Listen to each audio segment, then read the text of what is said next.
I just want to say that immunotherapy in the perioperative setting is rapidly changing, and the phase 2 studies, and particularly LCMC3 being the largest phase 2 monotherapy of immune checkpoint inhibition, really set the stage to the phase 3 trials where immunotherapy combined with chemotherapy is being explored.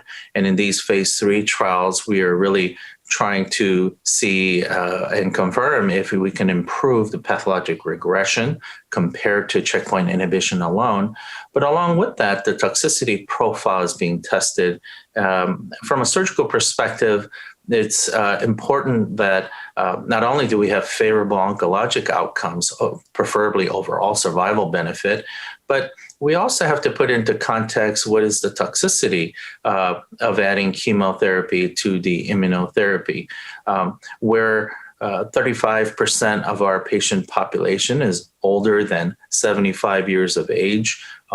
Not all of our patients going to surgery are ECOG 0 and 1, so their performance status is not as good as the patients enrolled in these studies. The expectant grade 3 and above, what we consider serious adverse events in neoadjuvant chemotherapy alone is upwards of at least 50 to 60%. And if you look at neutropenia, it's even higher. So it will be interesting to see what the toxicity profile will be with the combination of checkpoint inhibitor with the immunotherapy in these phase 3 trials. And also equally important, beyond just pathologic regression, we got to see that OS data to confirm the pathologic regression data. And finally, from a surgical perspective, how does it impact the conduct of the surgery? Does it make it much more difficult?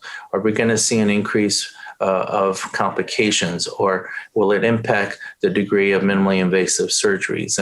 And is there an attrition rate of patients not going to surgery that's higher than historical data or from the monotherapy immune checkpoint inhibitor data? So these are all exciting areas and questions that I have and others have in the field, and we await the results of the phase 3 trials of platinum-based chemo plus the checkpoint inhibitor.